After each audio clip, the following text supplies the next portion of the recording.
marquee national game, which it turned out to be. There were certainly ebbs and flows during the course of the game, and I think you've got two different styles of play.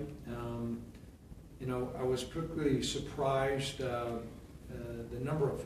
I know Oregon has been a very prolific offense, but Michigan State, has established themselves as one of the top defensive teams in the country, and so for Oregon to score as many points as what they did on Michigan State is very impressive. And I think it sends a message to everybody around the country, particularly us, how explosive the University of Oregon is. Coach, this is Doug Randall in Cheyenne. How do you slow down that explosive offense for the Ducks? Well, I think the biggest thing for us is, we need to control the football offensively.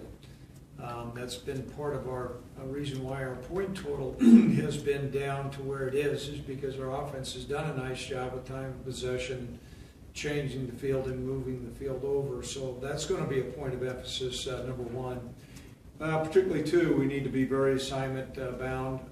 Along with that, the University of Oregon possesses great athleticism and speed, and they're very elusive. And so as a result of that, we'll need to make sure we have all our players in position to gang tackle. I think it's unrealistic to think that we're going to go into the game and just have on-point, one-on-one tackles that are being made throughout the ball game. We're going to need to make sure we've got our pursuit angles set, and then within the passing game, not give up any cheap plays. I thought Oregon did a nice job scheming some things up against Michigan State, and many times they had some receivers that were flat wide open, and so we've got to do a better job of that. Coach, looking back on Saturday's game, I thought... We thought Kobe played better during the course of the game. There's certainly areas where he can improve, and Kobe has really been a player who improves with more opportunities. And so the biggest thing that I thought where he really shined was, the last drive. I believe he was 6 of 7, and in that circumstance, going 75 yards and then connecting on the touchdown pass, that showed a lot, and showed a lot about his resolve and his character.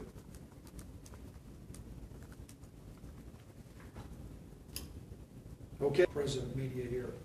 Craig, obviously you mentioned Oregon's got a lot of power, a lot of strengths and everything. Are there a lot of weaknesses from what you guys have been able to break down on film that you've been able to see? No, and that's why they're number 2 in the country. And typically when you're able to score the way they do and then defensively play the way they are, that indicates you've got a lot of talent. Their players are well coached. They have a unique plan, and they execute that plan well. I think what's really going to be important, Robert, is just for us to control the things that we can control, and knowing who we are, and not try to do some things that are outside our comfort zone. And so we'll continue to do that. And I think it's important. Continual improvement is really important in any program. We've made good improvement from our first game to our second game. It's going to be important that we make improvement in our third game here. And those things right there, hanging on our hat on the things that we really believe in, I think are going to give us, our opportunity to win the game. Coach, when you're going on the road to the number 2 team in the country, how important is it just to make sure that this team believes that they can pull an upset of this nature? Well, belief is certainly important, and we utilize that. We talked a lot about that with our players.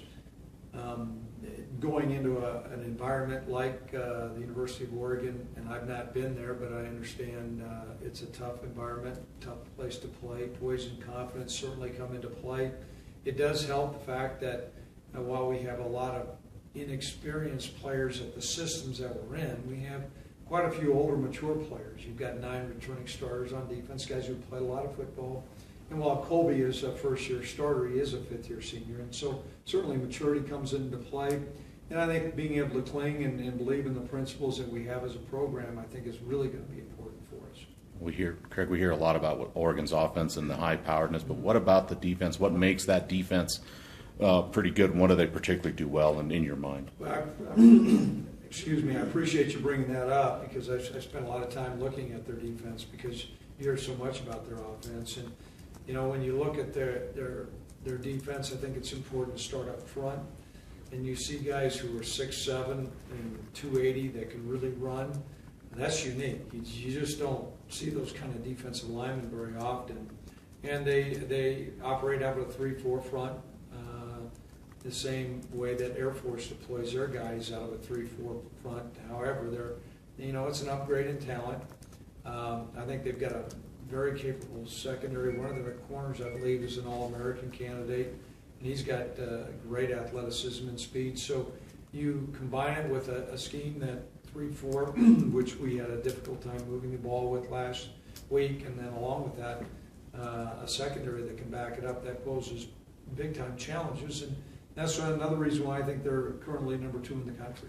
Coach, there was a belief going into that Michigan State game that Oregon had tough times with physical football teams.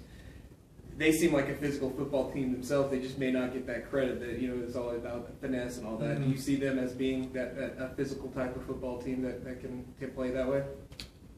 Well, I think I'm sure there was a point of emphasis by their coaching staff to change beyond just being an athletic football team to becoming more physical. And you see the difference between last year's team and this year's team, that they are more physical. And that's going to be another tough element to combat, and we pride ourselves as being physical as well. Coach, how do you feel like your linebackers have played? Where 2 weeks and 2 Mountain West Defensive Players of the Week, and of course 3 seniors, and it seems like they've all sort of stepped up. Mm-hmm. It's been great to see, and different guys out there making plays. And I thought Mark played well along with Jordan. And this week will be another challenge. I know the University of Wyoming in the past has been a program that's given up a lot of points. I think currently we're giving up 12.5 points a game. And that's a change now, and we'll need to utilize that this week. As Robert was talking about their offense, garners a lot of national attention. Well, there's a reason why, and so Jordan's play was exceptional in the ball game. He came up with a big 4th down stop and caused a fumble, and he'll need to play well Saturday. When you mentioned, had trouble, especially running the ball against that Air Force 3-4, was it just them coming from different angles? Did they throw some different wrinkles, and what kind of adjustments were you hope to make facing another 3-4 team with, granted, a little bit more talent there? They did. Air Force did a nice job. They changed some things, and it took us a while to get prepared for it. Now they stacked, as everybody says, the box. They had a lot of guys deployed at the line of scrimmage, which really helped us. We got behind them a couple times in the passing game, and so we utilized that. But we'll need to be able to control the line of scrimmage to give ourselves a chance to win against Oregon, and that's going to be a big challenge. And so Air Force did a good job. You're right. There was a couple new wrinkles that they had shown, and some of the blocking patterns that we had didn't match up particularly well, and we'll need to make some adjustments here. From what you've seen, what makes Marcus Mariota such a special player at that quarterback position for the Ducks? He's got certainly a live arm, and he's a competitive guy. I think he's lost 3 games since he's been I shouldn't say he, but since he's quarterback, they've only lost 3 games. This guy's 6'4". I saw him make 5 Michigan State tacklers who are very athletic miss. And so you have a guy that's 6'4", that's a competitive player, that's got a live arm, that makes a lot of people miss. That's a pretty good combination right there. On your depth chart, William Toutine has moved in behind Darren White at that free safety. He joined you in camp. Yeah. Do you know much about him, or what can you tell me about him? He's from the Virgin Islands. I know that. He can do a heck of a reggae impression. Coming into camp, we didn't know a lot about him, but you look at his physical size, and he had shown things during the fall camp. We double repped, which gave an opportunity for a young man like him to show what he could do. He learned more, and we utilized his skill set, particularly against Air Force.